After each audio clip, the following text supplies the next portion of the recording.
went on probation. I'm out. Hello, this is Ludwig for Games Radar Plus. Thank you for watching this video review of Need for Speed. I'm joined today by David Roberts. Hello. Now, this is a reboot for Need for Speed, at least that's what it's billed as. It's developed by Ghost Games, which also worked on Need for Speed Rivals, another open-world racing game. But this is supposed to be a step back and closer to the series' roots. So what exactly makes this one a reboot? Like, why reboot it in the first place?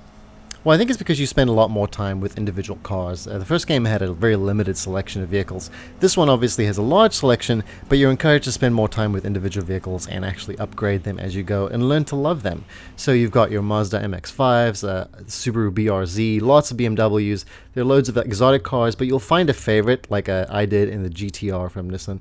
And you get to spend a lot of time with them upgrading things like intake manifolds and tire pressure, and you get it driving and drifting, and more importantly, handling in the way that you want. So I appreciate that part of it. I think it's really cool that if you're driving through the streets here, you feel like you're not quite handling the car like you would want to, or it's too haphazardly going into drifts, or it's a little too strict staying on the road too tightly, then you can change all that.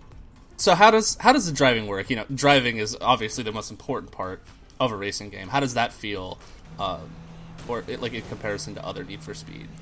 I liked it a lot. I think it felt really good once I started tuning the cars into a drift-capable machine. Once they were able to really get into drifts easily, I found that it was really challenging and fun to master the ability to go into a drift and then come out of it in time to not lose too much speed. So you'll be jamming on the accelerator and then you'll hit the brakes at the same time to go into a drift. If you haven't tuned your car to do that easily, it's a little more difficult to get into the drift. But as you make it easier to go into it, it also becomes a little harder to come out of it. So that's really a fun skill that I thought was cool to master as I played the game. Obviously, you can go the complete opposite spectrum and just make your car drive very precisely. But that also means that you have to play it more like a simulation and keep in mind things like the racing line or, proper cornering. Okay. So one of the things that I noticed in the lead up to the release is that it seems to be going back to a focus on story, on bringing those cheesy late 90s, early 2000s FMVs back into the game. So how does that work? Is it fun, or does it just end up feeling just bad acting and just bad all around? Well, see, the danger with full motion video sequences like these are sometimes they're meant to be tongue-in-cheek, but tongue-in-cheek is usually just code for not funny. And in this case, this is one of the reboot's biggest problems, I think, is there's a habit of going back to things that are considered very true to the series, and that includes full motion video, which is the first game, if you haven't seen it, has a great, really cheesy opening video.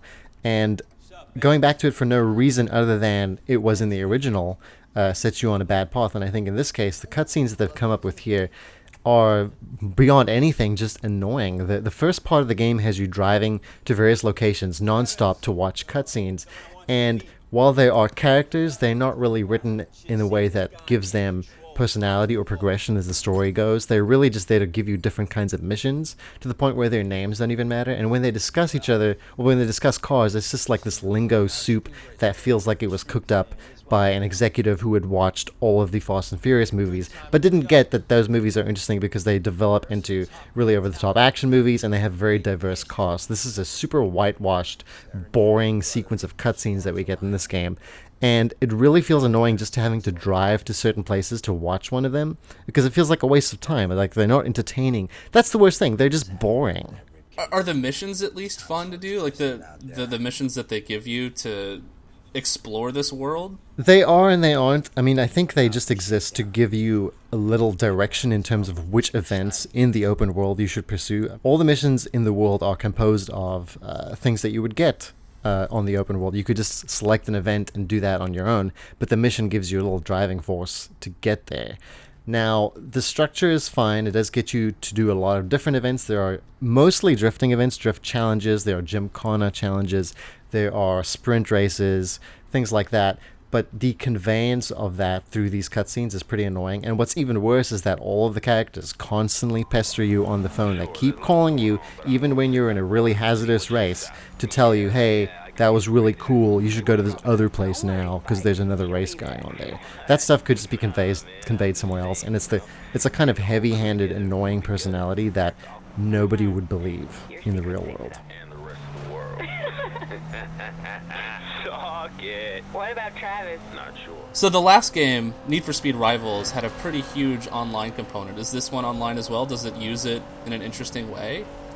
So I really liked Rivals in the sense that you could be racing and someone else would be in your game doing their own thing, and there was a possibility that you would intersect. And when you threw in people who were also playing as police officers, it became really interesting and dynamic and unpredictable. All of that is technically present in this game, but it really doesn't happen very often. There are other players online in your world, but you rarely intersect with them because of how wide and large it is. The world Ventura Bay is mostly based on Los Angeles and its outerlying areas, and that means that there are a lot of freeways and things like that. By the way, missing a freeway off-ramp in the middle of a race is infuriating, and it should not happen. But other than that, I don't think there are very good reasons for it being online only. In fact, if you were watching a cutscene as a single player, even if you're just doing that and the server goes down, it boots you out of the game. The game is entirely unplayable if you're not online. And I don't really feel that there is much justification for that decision, especially in how most of the races play out in that you are playing them alone. And sometimes you'll drive by someone, you can challenge them to a race on the spot, but it doesn't happen often enough for you to sacrifice the ability to just play the game sometimes on your own, or if the server is down. Is the world at least interesting to explore? I think you have to admit that it looks absolutely fantastic. They did a really good job of using nighttime and rainy weather to obscure a lot of things that you tend to see in an open world game, like pop-in and imperfections. That means the game has a very realistic look, and I like the feel of the city as in it's sort of asleep all the time. It feels like it's adjacent to Gotham City, and it only really comes alive once cars are hurtling through it. So that's really cool, but at the same time, the fact that it's so dark makes it pretty hard to see sometimes in the race, most of all.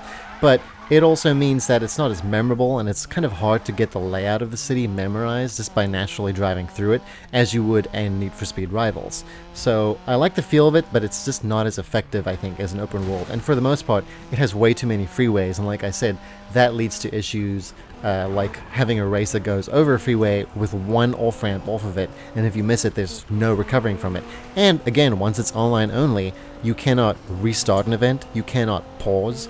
And there are lots of bugs throughout the world too. Sometimes I would start a race spawned in completely the wrong direction, which means I immediately lost the race. There was no recovering from it. Or sometimes I wouldn't be going very high speed, but the game would register an impact as a cataclysmic crash.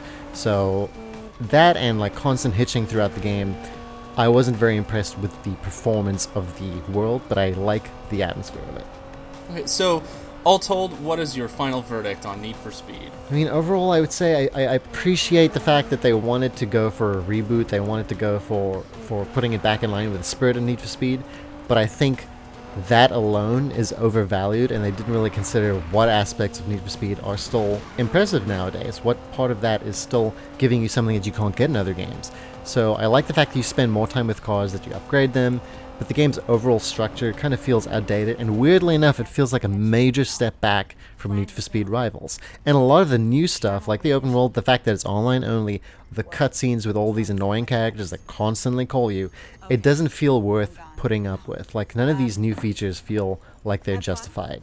So overall, I'd give it 3 out of 5. Oh, and put the tools back.